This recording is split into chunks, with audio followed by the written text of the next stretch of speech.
Hey guys, tonight we slip quietly into a world of flickering torchlight, damp cave air, and walls that whisper stories older than written language. You're crouching inside a narrow limestone passage somewhere in France, or maybe Spain, your breath misting just a little in the cool underground air. Ahead of you, glowing orange under firelight, is a menagerie of painted animals, galloping horses, thick-horned aurochs, a stray reindeer or two, all captured in motion. They don't just look painted, they look alive, like they might clatter off the wall any moment and trot down the tunnel. These cave paintings dated to over 30,000 years ago. In some cases, aren't just ancient art. They may have been part of rituals, belief systems, or even attempts at Stone Age magic. Some scholars believe these images were made deep inside caves because they weren't meant for just anyone to see. They were sacred, possibly portals, possibly performed to something or for someone. Others say the caves themselves were the temples of the time, echoing with chants and the quiet huff of torch smoke as people tried to contact, well, something bigger. You squint at a red handprint on the wall, a negative outline, as though someone sprayed pigment around their fingers. The fingers are splayed oddly twisted, not necessarily because they had arthritis, though that's always an option. Some researchers think hand distortions were deliberate, a way of signaling status or even otherworldly transformation. You imagine the person who left it small, probably young, possibly convinced they were about to walk into a spirit world. The pigment, most likely ochre mixed with fat or spit, still clings defiantly after all these centuries. Imagine the audacity of wanting to be remembered that long and somehow succeeding. Historians still argue whether these cave paintings were simple records of hunts, symbols of good luck, or spiritual expressions of an unseen realm.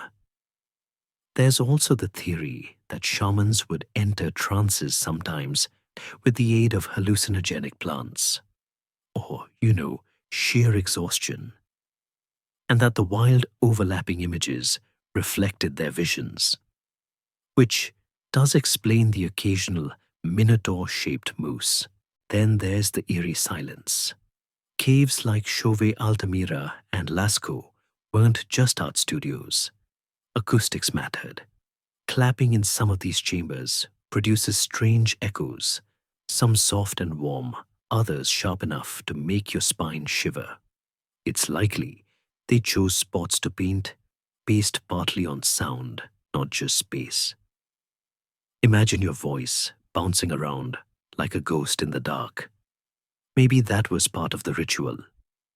Maybe they liked how their own whispers came back slightly off, like someone or something was whispering back. And here's a delightful fringe theory. For you, some folks propose these spaces weren't just decorated to please the spirits or the tribe, but to trap them. That by painting a bison, you could hold its spirit in place, guaranteeing your next hunt. Sort of like prehistoric Pokemon, if the goal was food instead of friendship. And again, you probably wouldn't survive this. You're armed with nothing but a stick, and the vague hope that the giant elk respects spiritual consent. The sheer effort involved grinding minerals into pigment, climbing into pitch-black tunnels, painting with flickering light, tells you something. This wasn't idle decoration. This was sacred, obsessive, and very likely dangerous. You can almost hear the rasp of breath as someone worked at the wall, hoping the spirits were watching, or at least not rolling their eyes. As you press deeper into the tunnel, the animals blur and blend together, tails and horns and legs, in a painted stampede. You reach a narrow chamber where the walls seem to close in. Here, someone painted a lion, but not a real one. This one has exaggerated features, eyes, far too large posture, stiff with purpose. Did they think this lion could guard the cave's entrance to the spirit world? Was it part of a vision? Or was it just their version of a particularly dramatic selfie? And then there's the kicker: some caves were sealed. Deliberately. After the paintings were completed, people would block the entrances with rocks. Why? To preserve the art, or to lock something in. Maybe they believed that whatever they conjured or created inside didn't belong in the sunlight. So next time you see a cave painting in a textbook or on a postcard, remember, you're not just looking at art. You're looking at someone's belief system, someone's whispered hopes, someone's best shot at understanding the invisible. And yes, possibly someone's attempt at making sure a bison's spirit didn't wander off in the night. You've shuffled back out of the cave, blinking into the darkness of a Stone Age night. The stars above you burn sharp and clear. No light pollution, no airplanes, just a dome of endless cold sparkle. You lie down on a flat patch of ground stones, pressing into your back, and gaze up at the sky. It's easy to see how someone might start looking for patterns up there. Because there's nothing else to do, really, when the fire's dying and the mammoths aren't biting. You squint. That group of stars, maybe it looks a bit like a deer or a rhino or a cousin who walks funny. You don't know. But someone tens of thousands of years ago did think they saw something. They made stories out of it. Some researchers believe early humans had proto-constellations long before the Greeks turned Orion into a muscly hunter. We don't know exactly what they saw, but the idea of animal-shaped star clusters is a recurring theme from Aboriginal songlines to Inuit myths to Egyptian sky cows. One popular theory is that these early stargazers weren't just daydreaming. They were trying to make sense of the seasons. If a certain group of stars appeared in the sky at the same time the herds returned or the snow melted, you'd start to associate the two. This is where the line between myth and calendar blurs. The stars didn't just twinkle prettily, they meant something. They were cosmic post-it notes from year to year. Now here's where it gets quirky. Some Stone Age groups may have believed animals didn't just live on Earth, they had celestial versions too. That bison you hunted last week, its soul now runs across the Milky Way. One carving found in a Paleolithic site appears to link specific constellations with animal figures suggesting early symbolic thought. Of course, historians still argue whether this is solid evidence of astronomy or just a coincidence involving a bored teenager and a sharp rock. You stretch your arms overhead and watch a shooting star streak across the sky. In some traditions, that might be a god hurling a flaming spear or someone's soul escaping in dramatic fashion. Maybe someone you knew. Or maybe the universe is just sneezing. Hard to say. What's certain is that the night sky served as a giant cosmic chalkboard. The same way we pin our hopes to horoscopes or Google the moon phase before a haircut, prehistoric people probably used the heavens as their guide, their warning system, and possibly their gossip column. Did you see how bright that one star was last night? You just know something's about to happen.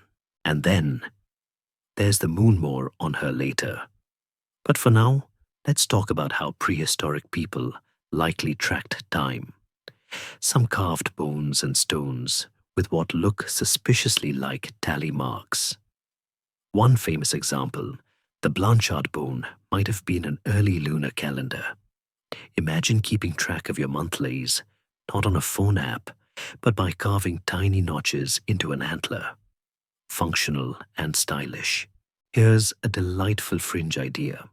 Some suggest that ancient people used the stars not just to track time or tell stories, but as part of shamanic rituals. A shaman might lie under the sky and travel into the stars during trance, believing they could meet spirit animals, dead ancestors, or celestial beings with very strict RSVP policies. Whether this is true or just academic projection, with a side of wishful thinking, is up for debate, but it's a lovely image, isn't it? You roll onto your side, watching your breath puff up like a little cloud. The air smells of grass smoke and the faint musk of damp mammoth hide. Overhead, the constellations wheel slowly across the sky. Somewhere, a fox barks. You wonder what stories that sound inspired. Maybe the fox is chasing the stars, or maybe it's just very annoyed about the temperature. One more quirk for your sleep-deprived mind. Some cultures believe stars were people. Ancestors specifically. You die and you go up. Not into the ground, but up into the black velvet sky. So every time you looked at a star, you weren't just stargazing, you were visiting grandma. You can see how that might feel comforting or slightly stressful, depending on how your family dinners went. So you lie back again, and for a moment, the constellations wobble. Not just because you're sleepy, but because time itself feels bendy out here. The same stars they watched are still above you now.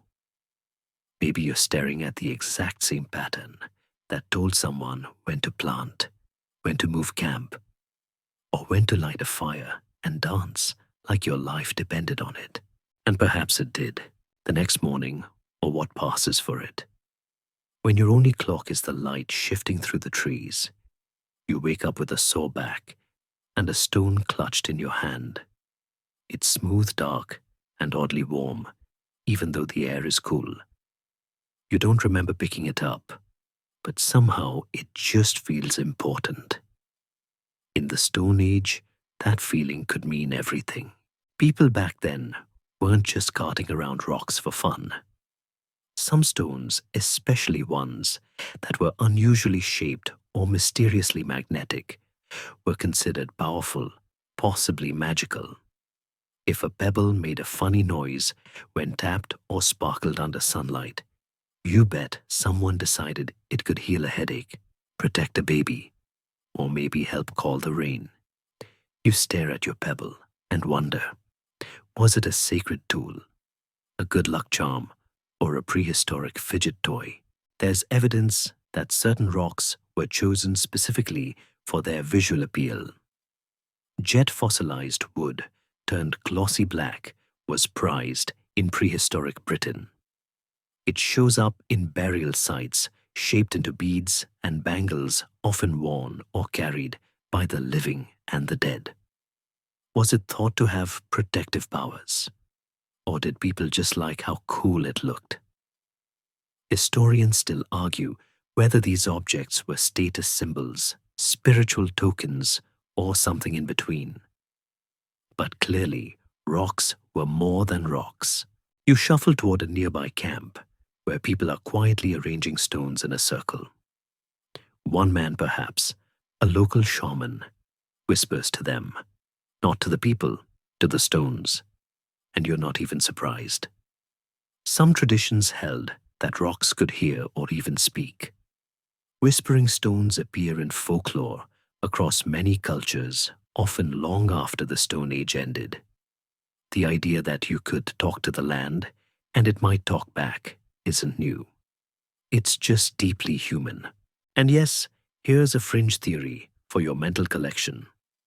Some researchers believe certain rock formations weren't just chosen for their size or shape, but for their sound. When struck or walked upon, they'd resonate. Imagine setting up a ritual spot not for its view, but for the spooky hum it made when you banged two stones together. Prehistoric sound therapy. Maybe. Or maybe it just made rituals feel extra dramatic. As you crouch beside the circle, one of the villagers hands you a stone shaped like a fat teardrop. It fits neatly into your palm. You notice tiny carvings, along one side, dots and zigzags. Not letters, not yet, but definitely not random. These markings might be part of a wider symbolic system, a kind of proto-language. Some scholars argue they could be memory aids, instructions, or clan marks. Others suggest they were ritualistic spells, perhaps. If you squint, it sort of looks like your stone says, "Do not microwave." Another villager brings over a flint blade, worn smooth from years of use, but it's wrapped in a bit of sinew and decorated with 3 tiny shells. It's not just a tool, it's a named object, maybe even a sacred one. In many early cultures, weapons and tools had personalities. They were passed down with stories attached. You didn't just use a blade, you respected it. Maybe even sang to it if it felt sulky. And here comes the best part. Some stone tools have been found placed under homes, under hearths, or even buried beneath new settlements. This wasn't poor storage planning.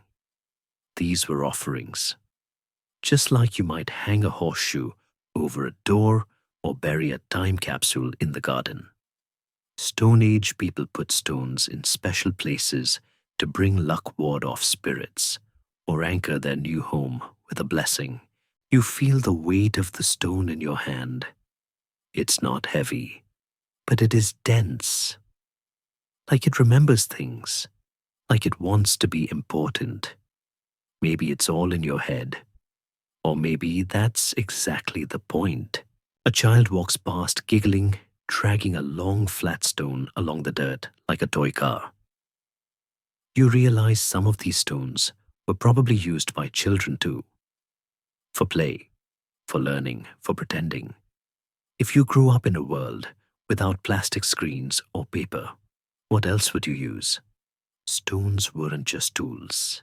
They were companions, props, talismans.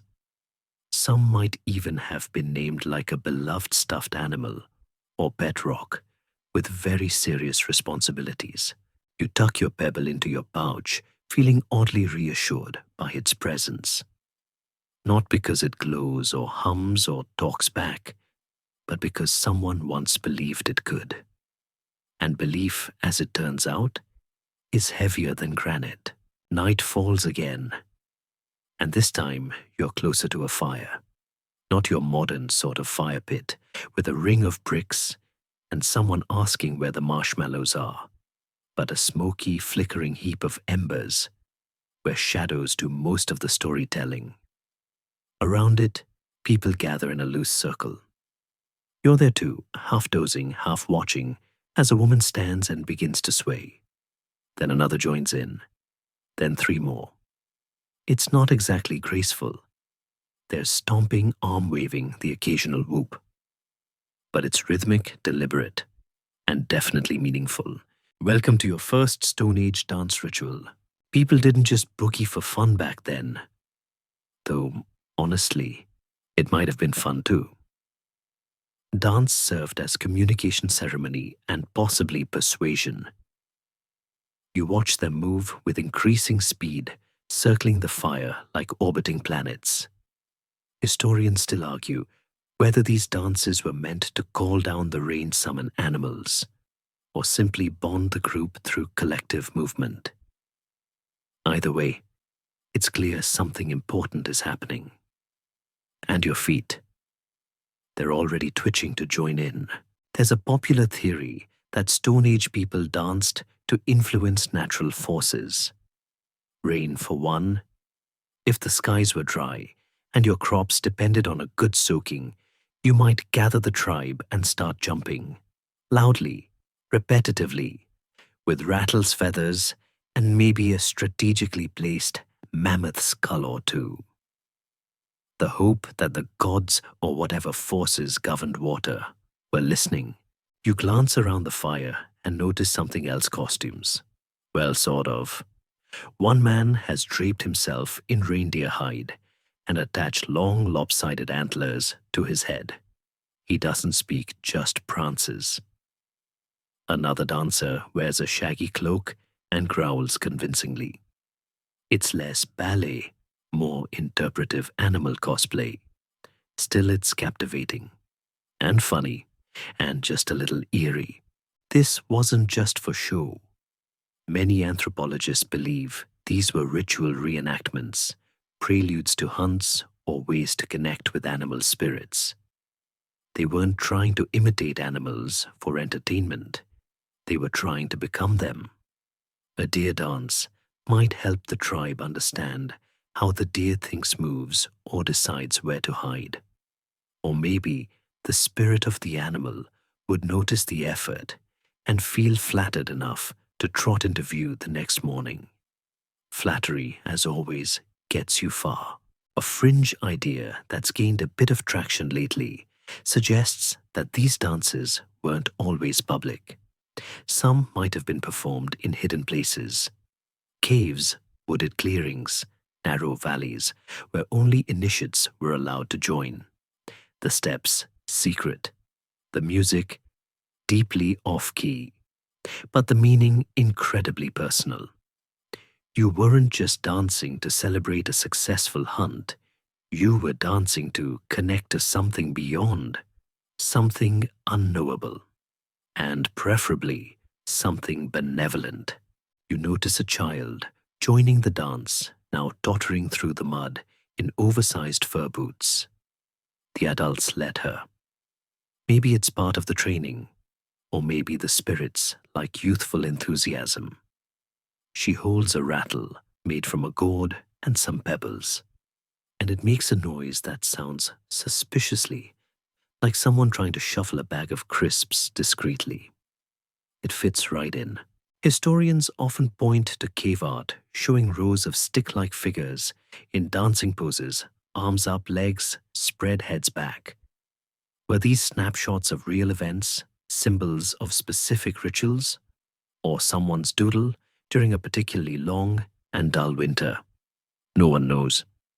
But what's clear is this movement mattered, not just as exercise, but as expression, as prayer, and as group therapy, with significantly more chanting.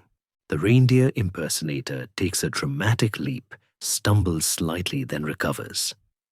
There's laughter, not mockery, shared joy. And isn't that half the point? When your life is spent dodging predators, searching for berries, and occasionally arguing with a neighbor over who licked the last bit of marrow out of the bone, sometimes you need a release. Something communal, something silly, something sacred. And then the song shifts. It's quieter now, low humming, steady clapping.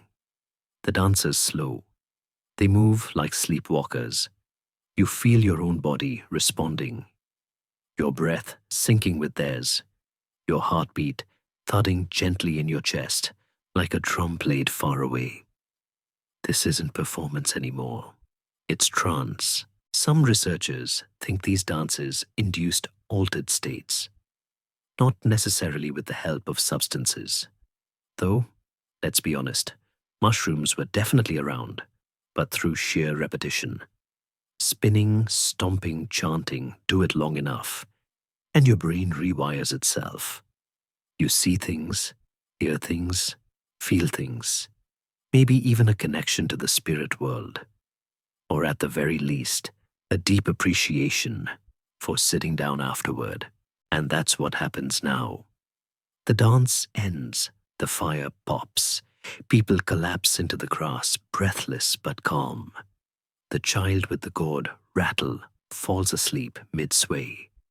Someone starts snoring softly. You sit there swaying slightly, your head buzzing with rhythm and smoke. And for a moment, you understand why they danced. Not just for the rain, not just for the animals, but to remember who they were. Together, moving as one. One tribe, one heartbeat, one long stomping prayer to the stars. Morning again, though it's not the kind that comes with toast and telly. Just a slow brightening of the sky, a few yawns, and the gentle thud of someone tripping over a log. You wander to the edge of the camp, past a row of sleeping figures, bundled in furs, and find yourself standing before a hill. Not just any hill, a burial mound. It's shaped like a small round loaf of bread covered in tufts of grass and the occasional wildflower. At first, you might think it's a natural bump in the earth. But something about the way the stones are placed, the entrance carefully blocked with stacked slabs, it's too deliberate. Someone's under there. Several someones, in fact. In the Stone Age, death wasn't a full stop. It was more like a gentle ellipsis. People didn't just bury their dead and forget them. They equipped them.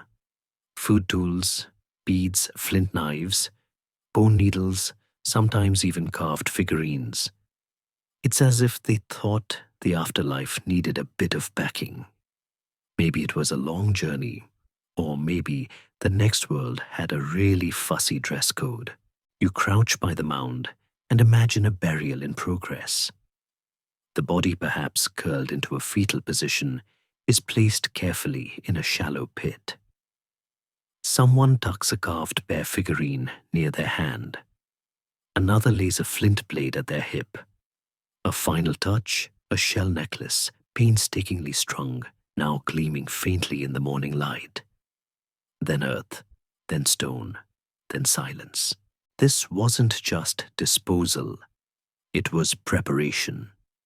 Historians still argue whether these burials reflected belief in an afterlife or simply deep respect for the individual. But when you see the care taken with these graves, especially those of children, buried with tiny beads or painted bones, it's hard not to feel the tug of something spiritual. There's even evidence of returning.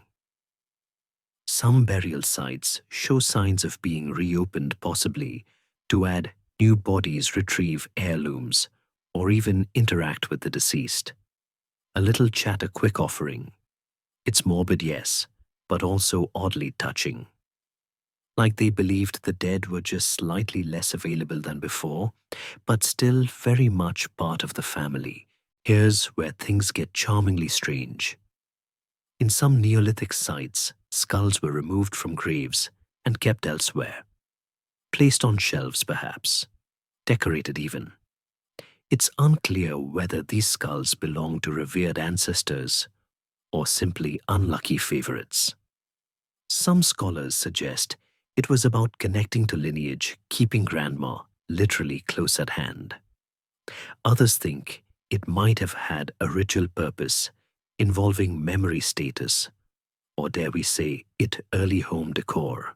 You wander around the mound and spot a narrow opening, a spirit tunnel, some call it. A passage leading into the heart of the tomb, too small for anyone living to crawl through comfortably, but perfect for a soul drifting in or out. Maybe it was a spiritual exit ramp or a place where the living could whisper messages into the darkness. Or perhaps it was just excellent Stone Age ventilation. Either way, it's there, and it feels meaningful. Let's add a dash of fringe. One theory proposes that these tombs were symbolic homes. The dead weren't gone, they'd simply moved next door, and the tribe still visited. Some long barrows in Britain have evidence of repeated entry, almost like family reunions. Or roommate check-ins. If your roommate happened to be very, very quiet, you sit beside the mound, now tracing a spiral etched into one of the stones. Spirals are common in Stone Age art. They might have represented the sun, the cycle of life, or just a really popular doodle trend. But here, beside a tomb, it feels like something more. A gentle looping path. Not a straight line, not an end. One burial in particular at the site of Sungir in Russia haunts you a little. A child laid to rest with thousands of ivory beads carved painstakingly, one by one. It would have taken hundreds of hours to make. That's not casual mourning. That's love carved in bone. You start to see the burial mound, not as a sad place, but as a kind of prehistoric apartment building for the beyond. Each grave a flat, each gift a welcome basket, and every visit from the living a neighborly knock. You half expect someone to leave a note, hope the afterlife's treating you well. We're low on flint again. As you get up to leave, a bird lands on the top of the mound, looks directly at you, then flutters off. Coincidence? Probably. But in the Stone Age, that would have meant something. A sign, a message, a little nudge from the other side, perhaps saying, "Yes, I liked the necklace. Thanks." Later that day, you follow a group moving slowly through a wooded path, ducking beneath low branches and hopping over muddy roots. They're on a mission, and you've been told to keep quiet, something about not disturbing the owl folk. Right. Perfectly normal. You arrive at a clearing where a totem stands tall, carved roughly from a tree trunk. It's topped with what looks like an exaggerated owl face, huge eyes, a beak, and something like feathers flaring out the sides. Beneath it are other faces, some humanish, some distinctly bear-shaped, and one that might be a hedgehog if you squint. It's not a zoo, it's a family tree. Totemism in its earliest forms may have emerged during the Stone Age. The belief that a clan or tribe descended from or was protected by a particular animal is found in many early cultures, and not just as spiritual mascots, but as serious ancestral claims. You weren't just like a bear, you were from the bear, related by spirit, possibly by blood, possibly by mutual agreement not to eat each other. Historians still argue whether these animal identities were symbolic or literal in their belief systems. Some suggest early people genuinely thought their ancestors transformed into these animals or vice versa. Others say it was more metaphorical, a way of aligning their traits with those of the animal. If your clan was brave and strong, you might choose the boar. If they were wise and silent, perhaps the owl. If they were always late, possibly the sloth. In front of the totem, someone is laying out offerings, feathers, polished stones, and what looks like a small bundle of dried fish. The tribe doesn't worship the totem itself. It's more like a spiritual telephone, a direct line to their animal ancestor who watches over them from the woods, the sky, or the afterlife, depending on how well you've behaved recently. You hear a low chant, begin names perhaps, or a list of remembered deeds. Each family line within the tribe might have its own totem animal, and each one gets a turn. You try to keep up, but you're distracted by a nearby carving that seems to show a badger with very large eyebrows. A respected elder, perhaps. There's also the matter of taboos. In many early cultures, totem animals weren't to be eaten, or if they were only during specific rituals. You might ask the animal's spirit for forgiveness before roasting it, or offer thanks after, or name your firstborn after it in an awkward show of apology. This is Little Squirrel. Please don't smite us. Some clans may have worn parts of their totem animal claws, teeth bones, not as trophies, but as symbols of kinship. You imagine wearing your great-great-grand otter's tooth around your neck. Bit odd, but meaningful. Here's a fringe favorite. There's a theory that early people didn't distinguish clearly between animals and humans in the way we do. The boundary was blurrier. They might have believed that in dreams, in trances, or even in deep woods, under certain moons, You could become your animal kin, not just dress like them, but shift into them. You too could hoot, gallop, swim, or snuffle. Hopefully, not all at once. You sit cross-legged now, watching as a young girl is brought forward. It's some kind of naming or coming-of-age rite. She's handed a necklace carved with small owls and dabbed with a bit of ochre on the forehead. From today, she's part of the Owl clan. You can see the pride in her face and the weight of it. This isn't just play acting. This is identity. The totem pole, for all its exaggerated features and chipped paint, stands as a witness to countless such moments. Births, deaths, decisions, disputes. It may not be sentient, but it's soaked in meaning. And you can't help but feel that if you stared long enough, its carved eyes might blink. Later, someone offers you a charm, a small bear made from antler smooth from handling. You're not Bear Clan, so technically you shouldn't have it. But they let you hold it for a moment. It feels warm, familiar, like something that's been waiting in a pocket for centuries. Before you leave the clearing, you glance back at the totem. A crow lands on the top, fluffs its feathers and caws once. It sounds distinctly like someone saying, "Don't forget your cousins."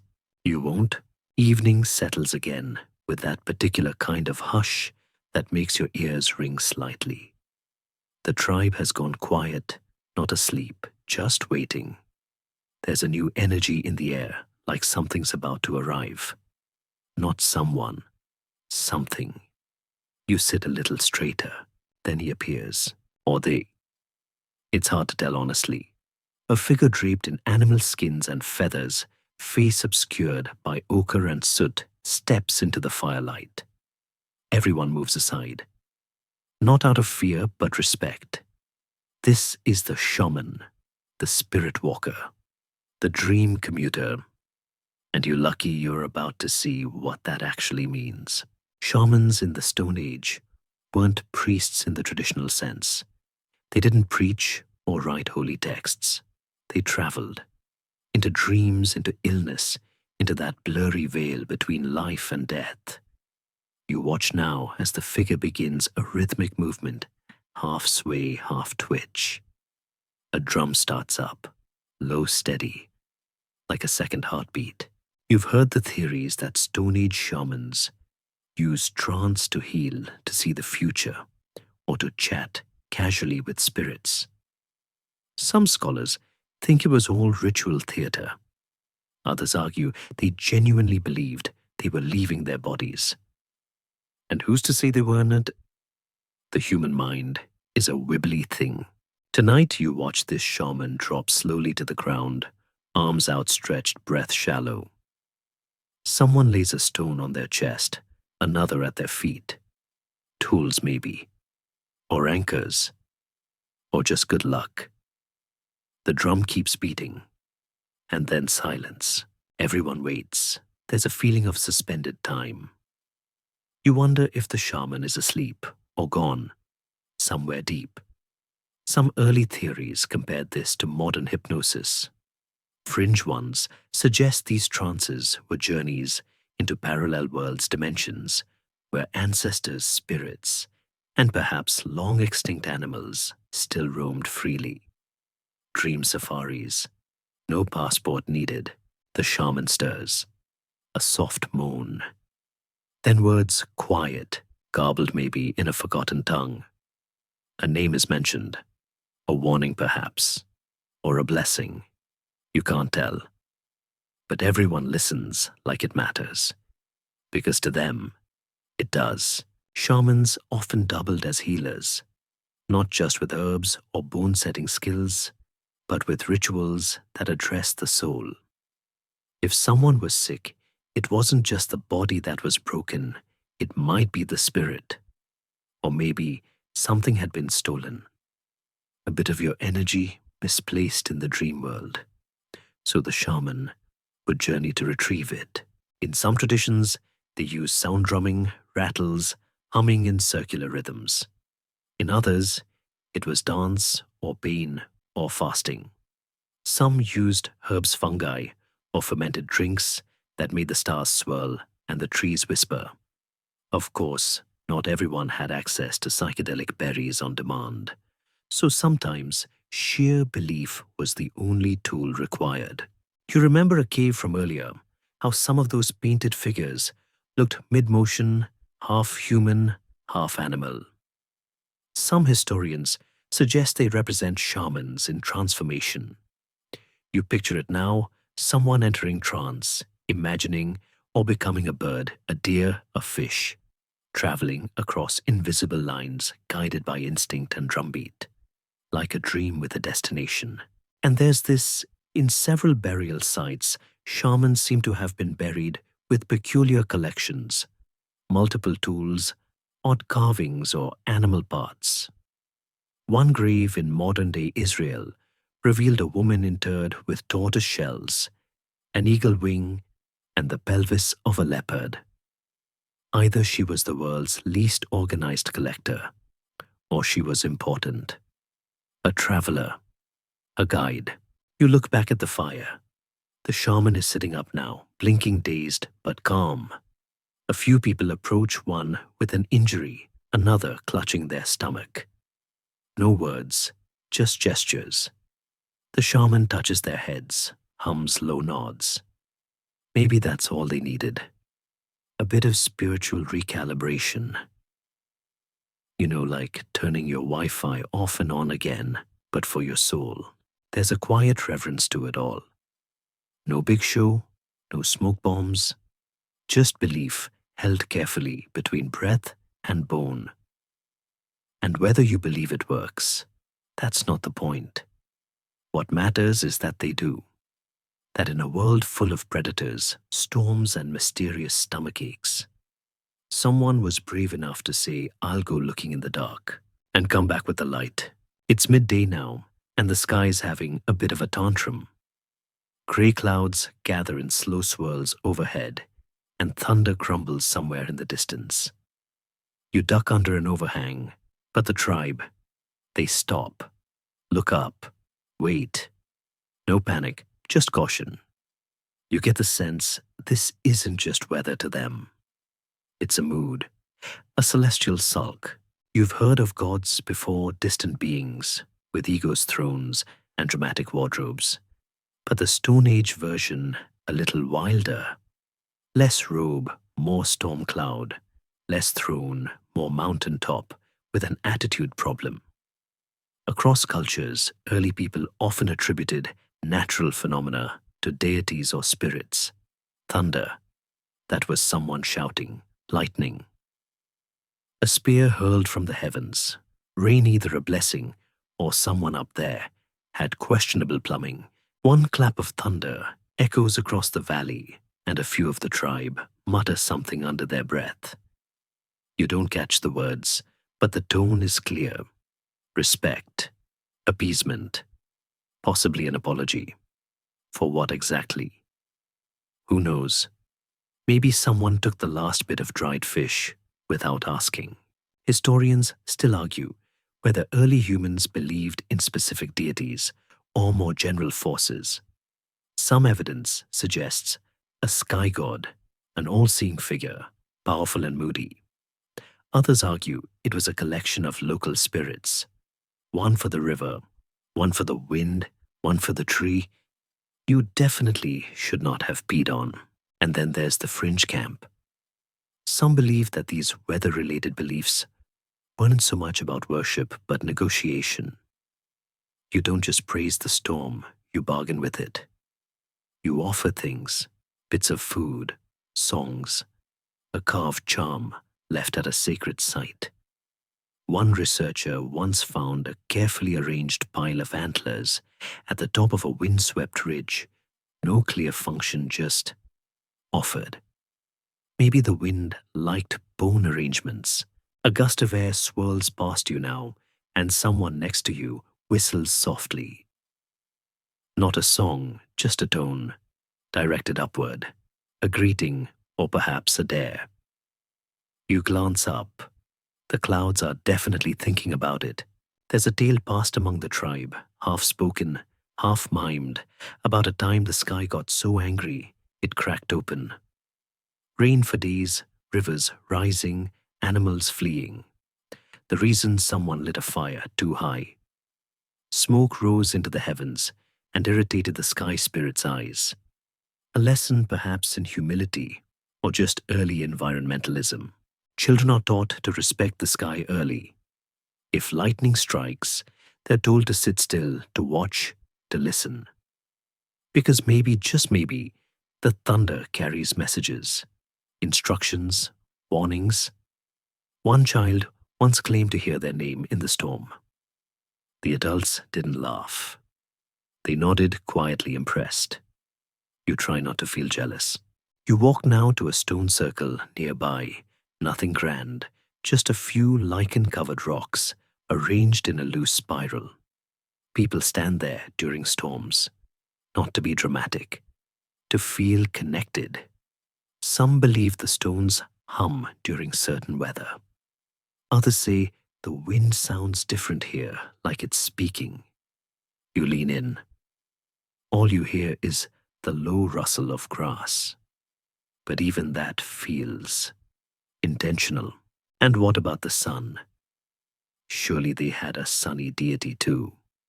Oh, absolutely. But the sun is reliable. The sun returns. The sky, though, the sky reacts. And anything that throws a tantrum and hurls fire from above tends to get a little more attention. There's a stone nearby, flat, worn with a symbol scratched into it. A circle with radiating lines, possibly lightning, or maybe a face. Some think it's an early attempt at recording a storm. Others say it's just someone being artistically ambitious with a blunt tool. The truth, as always, sits somewhere in the wind. You feel a drop of rain now. Just one. But everyone notices. Someone mutters thanks. Another drops a pebble into a small hollow in the rock, an offering, maybe. Something light to balance the storm, and then it passes, as quickly as it came. The clouds drift on, the wind softens. A bird sings tentatively, like it's testing whether the tantrum is truly over. You emerge from your shelter, blinking at the pale sunlight. The world smells of wet grass and cool stone. You realize that for the people around you, the sky isn't just above. It's a presence. Moody, magnificent, and very possibly listening. So you give it a polite nod, just in case. By twilight, you're walking toward another cave. Not one of the big, showy ones with painted bison and acoustics suitable for a Gregorian chant. This one is narrow, mossy, and barely visible from the outside. A few stones have been carefully stacked around the mouth, and you can just make out a faint line of ochre tracing the edge. It's subtle, hidden, forbidden even. This, someone whispers, was a special place. Sacred caves weren't always massive tourist-worthy attractions. Sometimes they were tucked away, deliberately meant only for certain people, initiates perhaps, or shamans or elders with excellent knees. These forbidden nooks weren't places you strolled into. You were invited or summoned, and usually with a purpose that required silence, reverence, and a distinct lack of clumsiness. You duck inside, brushing past a tangle of roots. The air cools instantly. It smells of damp earth soot and the faint metallic tinge of ancient stories. The walls are bare, no animals leaping across the stone here. But there are marks, small carved symbols, hands, spirals. One that looks vaguely like a person standing on one leg. Yoga apparently is eternal. Some scholars think these private cave chambers were used for rites of passage, birth, death, adulthood, or all three if things got out of hand. Others suggest they were places for solitary vision quests. You go in fast for a while, maybe chant a bit, and hope a spirit shows up to give you your purpose in life, or at least a decent nickname. Fringe theory of the evening. A few researchers have posited that these caves were wombs of the earth, re-entry into the belly of Mother Nature for rebirth, transformation, or spiritual reset. You sit there, now surrounded by rock, and it does feel womb-like, cozy, echoey, just enough weird noises to make you question your life choices.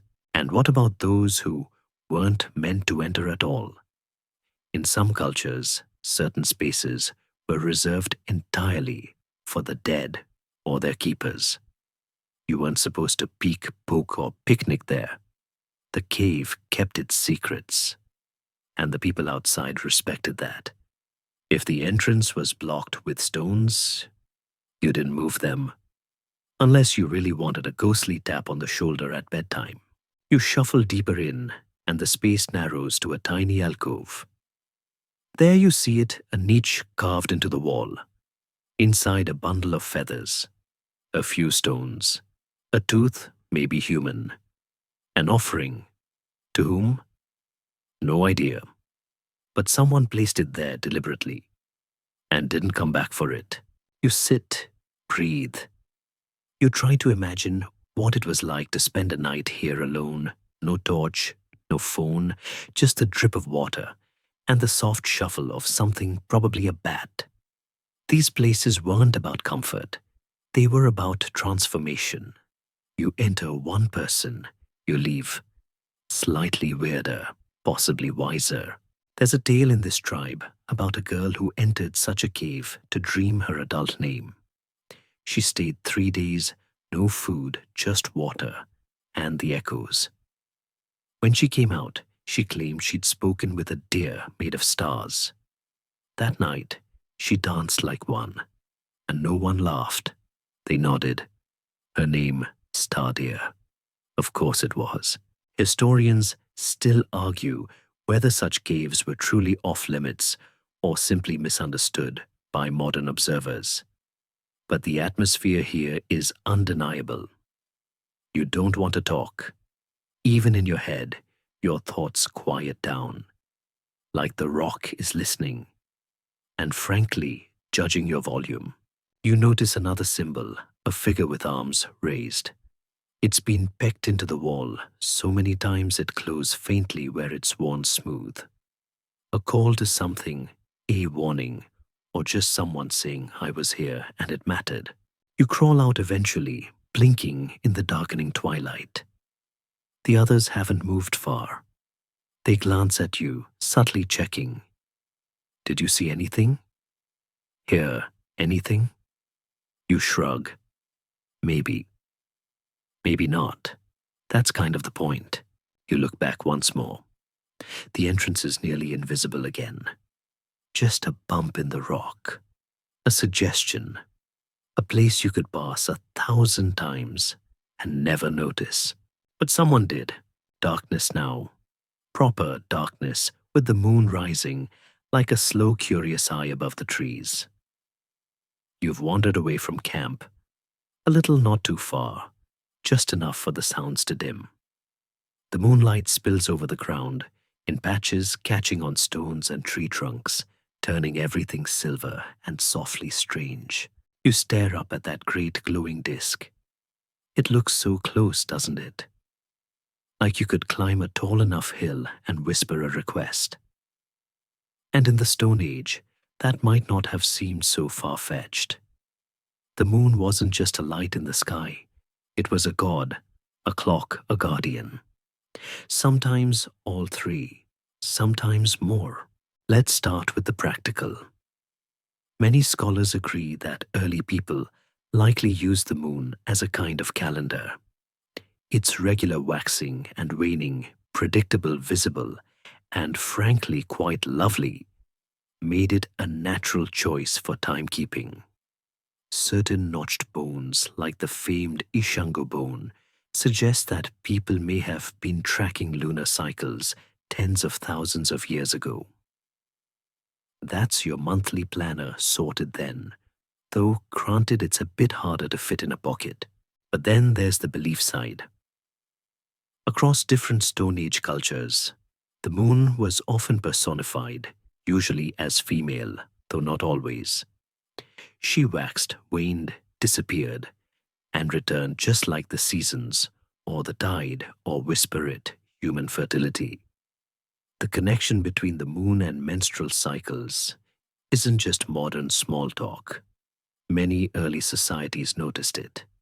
And so, the moon became a symbol of cycles of rebirth, of mystery. One popular theory is that the moon was seen as a divine being watching over the night. She kept the darkness at bay, offering just enough light to keep the monsters away, but not enough to ruin the stars. A gentle guardian, or a judge depending on your behavior. You lie back in the grass and wonder what stories they told about her. A pale-faced goddess who walked the skies, a giant eye, a lost spirit carrying a lantern. You wouldn't be surprised by any of them. And of course, the moon was moody. Sometimes full and brilliant, other times just a sliver, or gone entirely. A source of joy and anxiety. What did it mean when she vanished? Had she been offended, taken away? Was that a sign to stay home, be quiet, and not ask too many questions maybe? Some Stone Age sites align with moon phases. Stones and burial chambers set to catch the moonlight, just so usually during solstices or equinoxes. Coincidence possibly.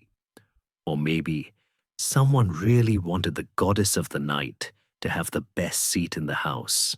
Let's throw in a fringe theory now.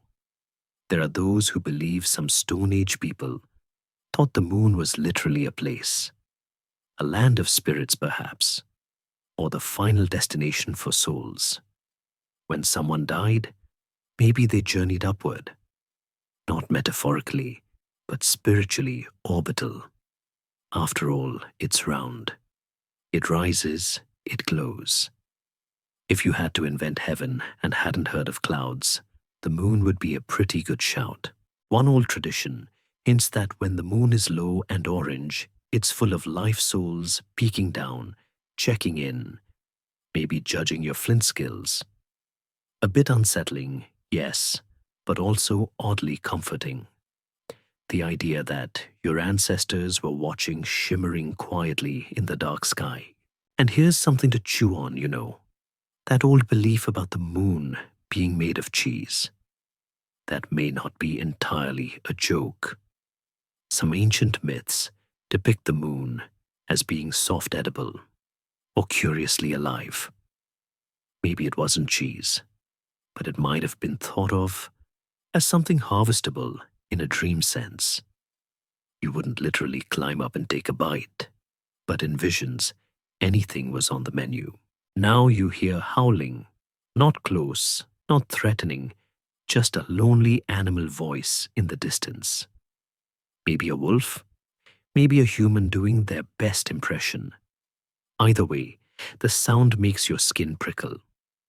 In some early cultures, people believed that howling connected you to the moon, called her closer, or let her know you were still here, still paying attention. You hum softly, half a tune, just to see if she notices. The wind answers a gentle breeze through the grass. You think about how many people over how many thousands of years have stared up at the same pale face and wondered the same things. And you realize the moon doesn't just mark time, she holds it. Every glance, every prayer, every wish whispered under her light, she remembers. Better than you do, so you stay a little longer lying on the cool earth, watching her rise higher. Not speaking, not thinking too hard, just listening, just being. The next morning, you find yourself poking around the edge of the camp, where people tend to leave odd things tucked into crevices or hidden under flat stones. You're not sure what you're looking for until you find it a little pouch tied with sinew soft with age. Inside are teeth, lots of them, some human, some animal.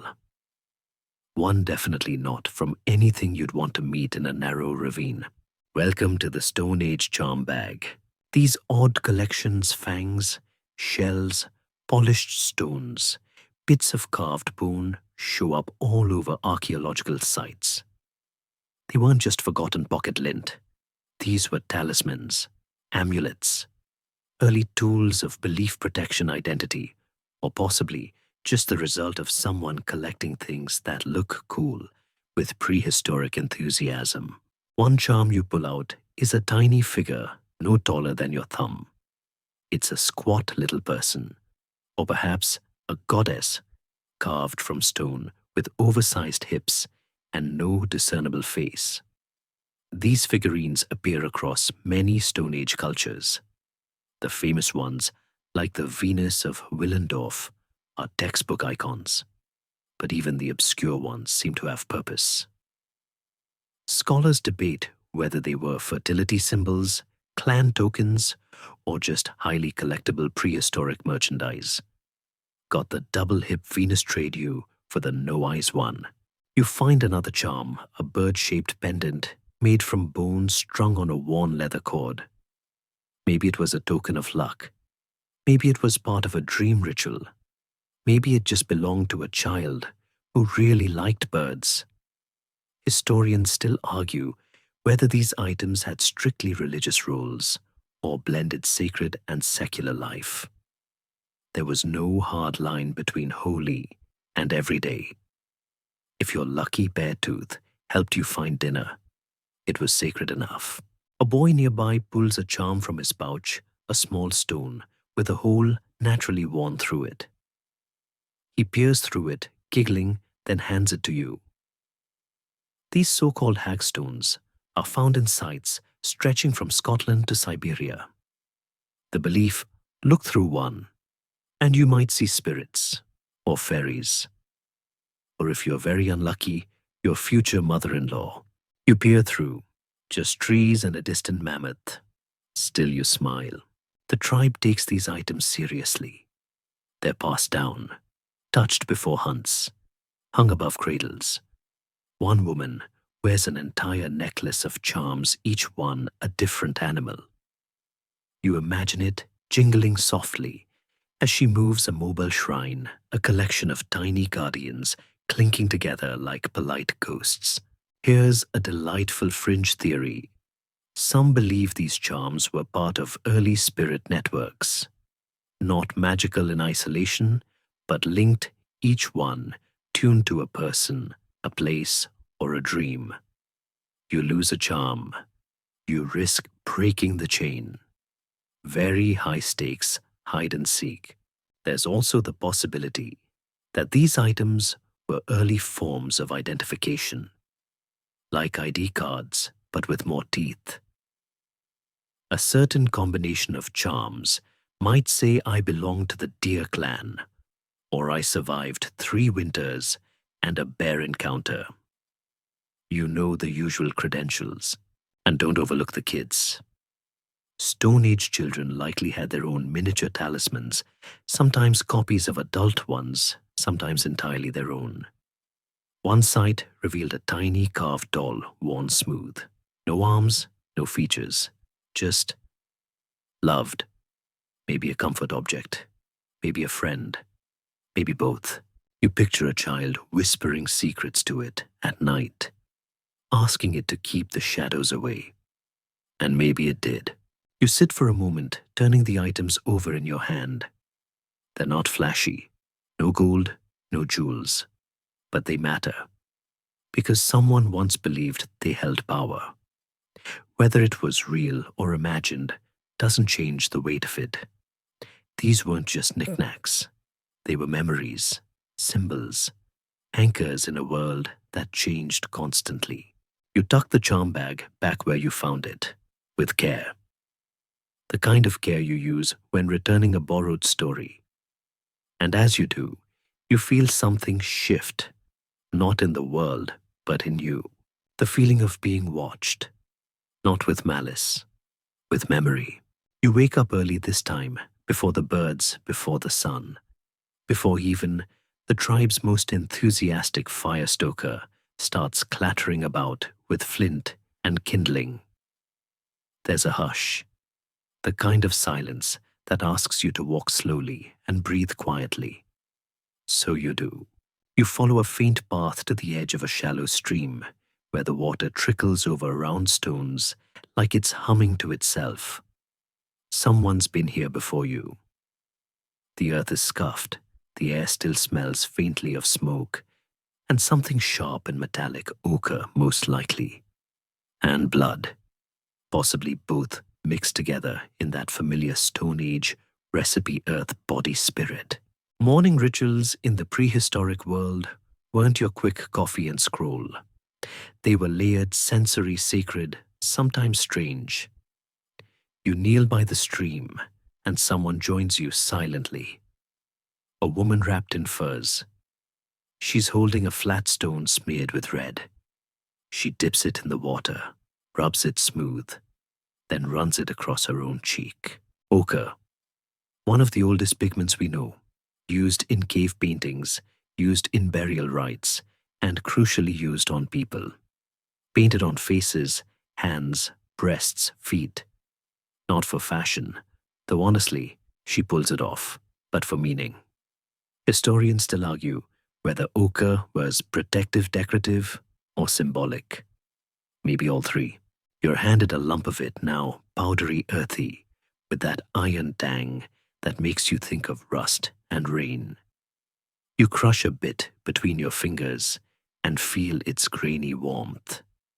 Someone once said ochre was the first makeup and the first holy paint. Double duty.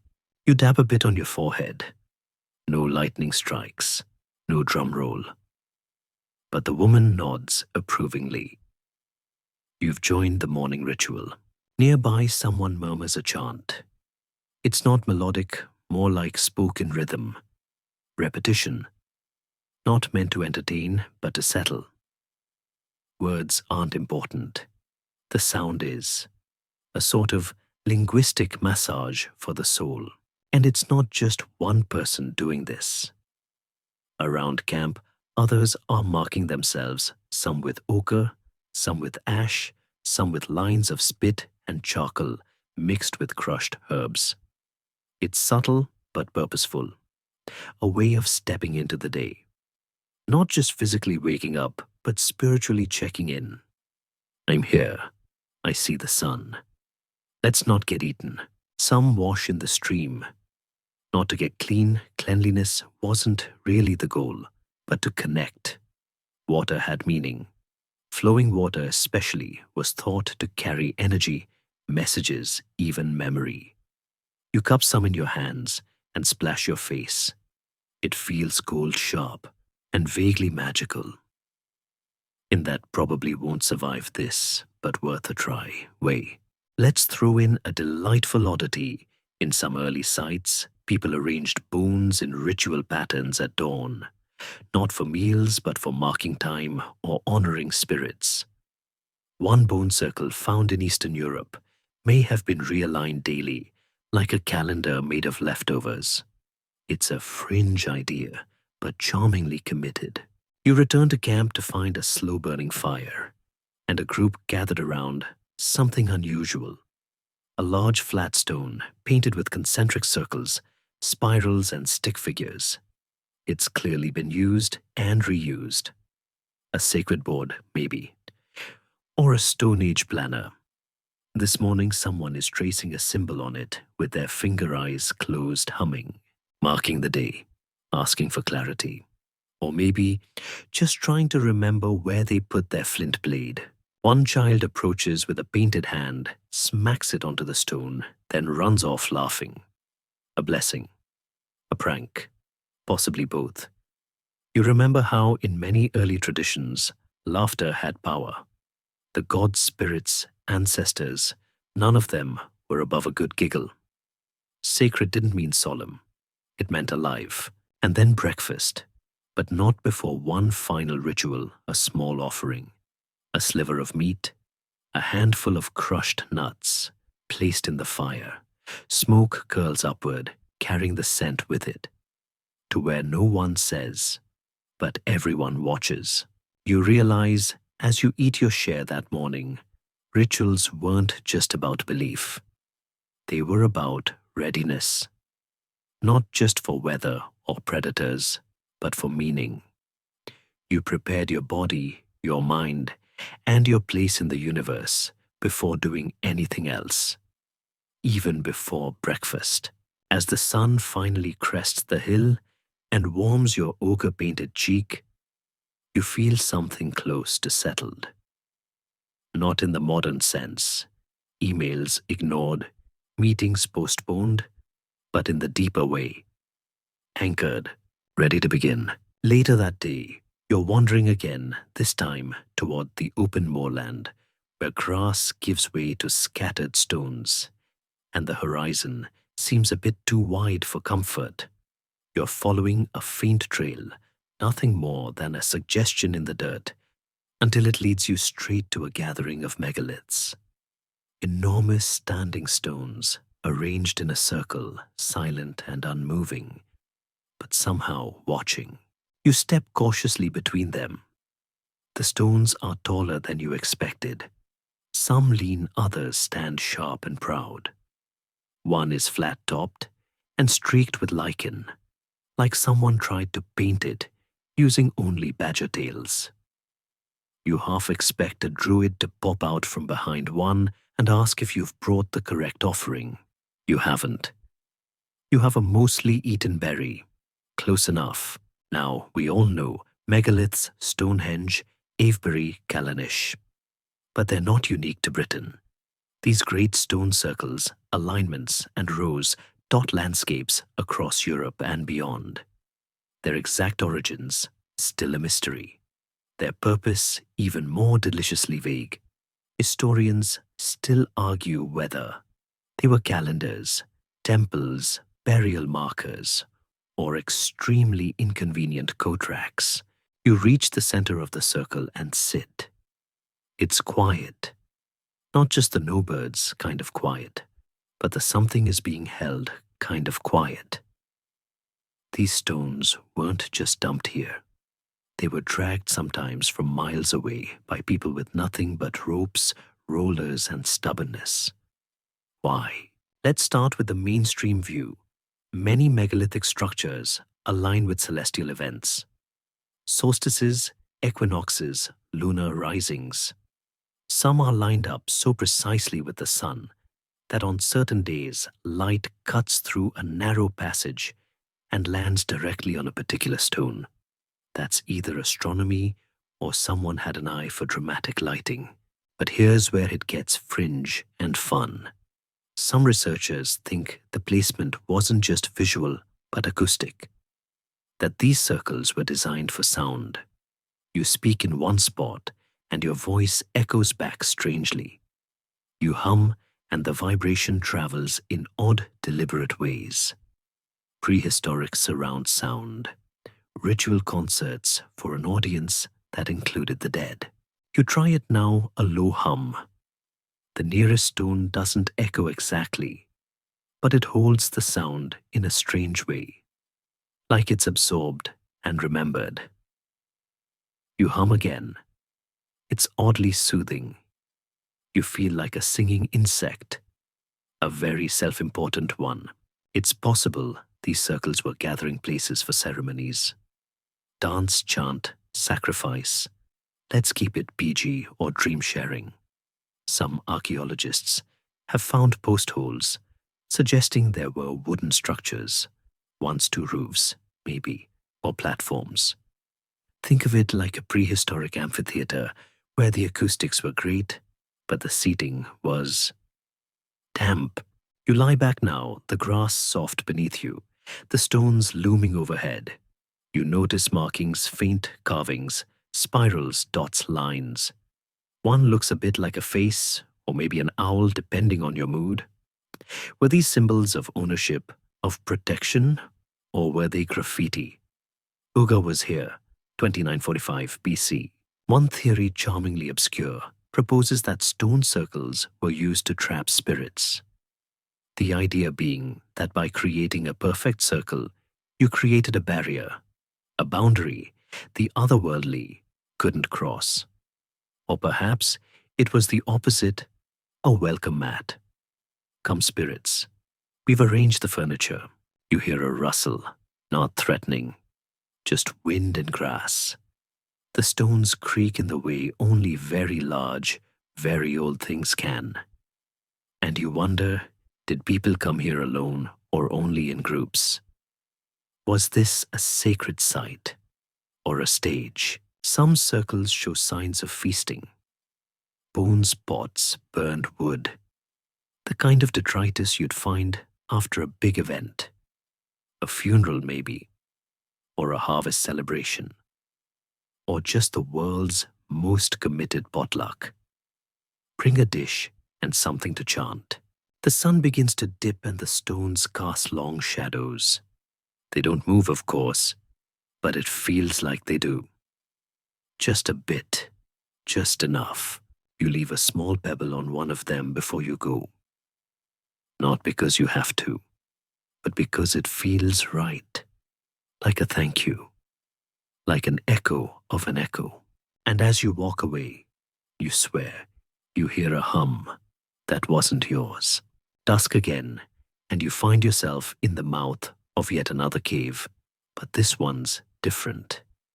It's colder, deeper, and sitting right in the center of the chamber, lit by the flickering light of a small fire, is a skull, a bare skull, cleaned, placed, deliberately propped up as if to watch, and it is watching. You edge closer, aware of every crunch of grit beneath your feet. The bear is long gone, of course, just bone now, yellowed and cracked with age, but there's something about the placement. Reverent, maybe even fearful. You're not the first to find this unsettling, and you definitely won't be the last.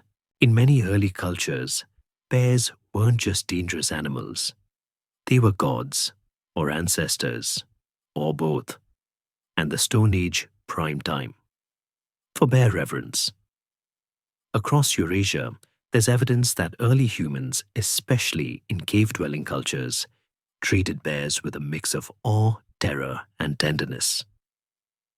Think apex predator meets sacred uncle. One famous site in Switzerland revealed a cave full of bear bones, carefully arranged skulls, lined up paws, stacked. Not a dump, a display. Historians still argue whether it was a shrine, a memorial, or an extremely dedicated version of "Look what I found." You sit across from the skull, trying to imagine what the people who placed it there believed. Was it a spirit guide, a guardian, a warning? In some traditions, the bear was thought to hibernate and return symbolic of death and rebirth, a creature that passed into the earth each winter and rose again in spring. That kind of routine, spiritually impressive. Let's add a fringe theory. Some researchers propose that early people saw the bear not just as a relative, but as a teacher. A being who knew the secrets of the forest, who moved with purpose, who slept deeply and woke wisely. You didn't just avoid the bear, you studied it. You asked for its wisdom, and occasionally you dressed like one and did a dance. You know, standard curriculum. There's also the suggestion that some early burial sites mimic bear dens. Tucked into caves, curled up bodies, tokens placed nearby. Was it imitation, respect, or a belief that humans too could tap into the bear's spiritual cycle? You run your fingers gently along the edge of the skull. It's heavy, solid, and undeniably powerful. Not in a flashy thunderbolt sort of way, but in a quiet, weighty presence that feels like it remembers things you don't. In a nearby alcove, you find bear claw marks on the wall. Not carved by humans, real bear scratches, deep and wide. And someone long ago painted around them, enhanced them, honored them. You can imagine the whispers, This is where the bear touched the earth. This is sacred ground. And sacred doesn't always mean safe. The bear, after all, could kill you without much effort. And perhaps that was the point. Reverence often walks hand in paw with fear. The idea that power isn't always gentle. Sometimes it's teeth and silence. A child enters the cave and places a small flower in front of the skull. No ceremony, no words, just a quiet offering. Maybe the bear guards the village. Maybe it guards the child. Maybe both. There's a story passed among the elders of a boy who got lost in the forest and was led back by a bear. Not eaten, guided. He returned covered in moss, with eyes that seemed just a bit older. No one questioned it. You glance at the skull again. It's not smiling. It doesn't have to. Its expression is fixed but full, like it's listening, like it's still waiting for someone to ask the right question. So, you do quietly without words. The fire crackles. Outside, the wind rustles through the trees, and the bear still watches. The wind has shifted. You feel it in your bones, in the way the grass bends slightly westward, in the hush that settles just before night, fully closes its fist. You've returned to the place where your journey began, not the literal spot, but something close. A ridge above the valley, stones at your feet, and the sky painted in every shade of dusk. You're not alone. A few others are here, too quiet, busy. They're carving. It's not frantic, not even focused. More thoughtful. Each person has a stone or a piece of wood and something sharp. They carve with rhythm, with breath, with that same strange patience you saw in the cave painters and the charm makers and the drum beaters. This isn't art for show. It's a message for someone or something. You sit. Someone hands you a flake of flint and a bit of bark. You glance at what others are making: lines, spirals, animal shapes, a few abstract scrawls that might be memories or jokes or maps to somewhere you'll never visit. Historians still argue whether these marks were symbols, stories, or early writing. The temptation is to read meaning into every scratch. Maybe rightly so. When time is slippery and language hasn't settled yet, a symbol is both anchor and bottle, a way to cast your thoughts into the future, hoping someone will catch them. You scratch a few marks. You're not sure what they mean. You don't need to be. The people around you smile. One elder presses a finished stone into the ground, sharp side up, like a tiny beacon. For them, she says, you don't ask who. You just nod. Here's a delightfully fringe idea. Some believe these carvings were meant for the earth. That early humans weren't trying to communicate with each other, but with the land, the spirits beneath, or the future versions of themselves. A promise maybe, or an apology. The idea of legacy looms large here, not in grand speeches or monuments, but in marks, quiet, persistent gestures. One carved deer, one scratched spiral, a single shape repeating across centuries, across continents. Who started it? Who knew? Who needed it? You picture a person thousands of years from now finding your bark shard in the soil. They'll hold it up to the light, wonder, guess. Maybe they'll get it all wrong, or maybe they'll feel what you feel now, a sense of closeness, a sense that someone once long ago looked at the night sky and wanted to be remembered. Not for greatness, just for being. You lean back, watch others finish their carvings. One girl holds hers high for a moment, then tosses it gently into the stream. The water takes it without fuss. Around you, the night blooms slow and full. The wind softens. The fire flickers on the ridge, and the valley below, dark now but not empty, holds every footprint, every chant, every whispered prayer you followed. You close your eyes and listen, and in that long last hush, you feel it all again. The weight of stone, the touch of ochre, the song of the drum, the breath of the moon, the watchful eyes of the bear, the scratch of flint against bark, marking something real. And finally, the silence that means it's time to sleep. Now let yourself rest. You've traveled far through darkened caves, across ancient plains, into rituals and stories that shimmer just out of reach. The Stone Age wasn't quiet. It sang with wind and fire, whispered with feathered charms and secret carvings. But now, everything is soft. The fire you sat beside has turned to embers. The stones cool beneath your hands. The last drumbeat has long faded into the hills. And overhead, the stars are back in place, patient, watchful, silent as ever. You feel your body begin to let go. Your shoulders loosen. Your breath lengthens.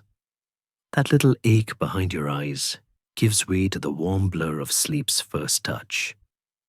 You are like those early people surrounded by simple things: stone, air, sky, and something deeper beneath it all. Whatever spirits moved them, animal sky, or imagined you've brushed the edge of them tonight. Not to believe necessarily, just to notice, to wonder, and sometimes that's enough. So wherever you are now, in your bed, in a quiet room, tucked into a sleepy corner of the world, know this: you are part of that same story. Not ancient, just early, still carving, still dancing, still looking at the moon, with a question on your lips. And now it's time to close your eyes.